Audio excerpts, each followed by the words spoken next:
हम गाना गा रहे हैं, हम कर रहे हैं, हम चीज़ें कर रहे हैं, मेहनत कर रहे हैं, मैं ठीक है, चारों तरफ से घेरा जा रहा हूं मैं अब आज की डेट में।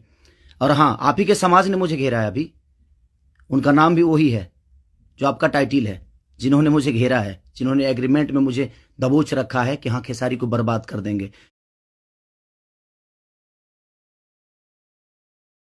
तो दोस्तों खेसारी फैंस के लिए बहुत दुख की खबर है और बहुत बुरा खबर है कि क्योंकि खेसारी लाल यादव जी अब 3 साल तक गाना को नहीं गाएंगे, सिर्फ ग्लोबल म्यूजिक को छोड़ के कोई कंपनी से गाना नहीं गाएंगे, क्योंकि एग्रीमेंट अभी ख़त्म नहीं हुआ। दोस्तों ग्लोबल म्यूजिक ने जो केस किए थे वो केस में जो है खेसारी लाल यादव ने केस हार गए हैं और एग्रीमेंट अभी भी जारी है। और खेसारी लाल यादव जी का जो गाना है 3 साल तक कोई कंपनी नई कंपनी से गा नहीं सकते, सिर्फ ग्लोबल म्यूजिक से ही गाएंगे। तो खेसारी फैंस के लिए बहुत दुख की खबर है।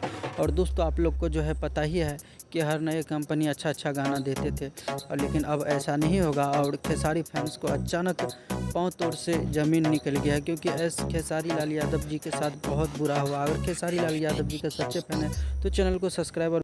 तो दोस्तों बहुत दुख की बात है, बुरा लग रहा है ये सुनते हुए।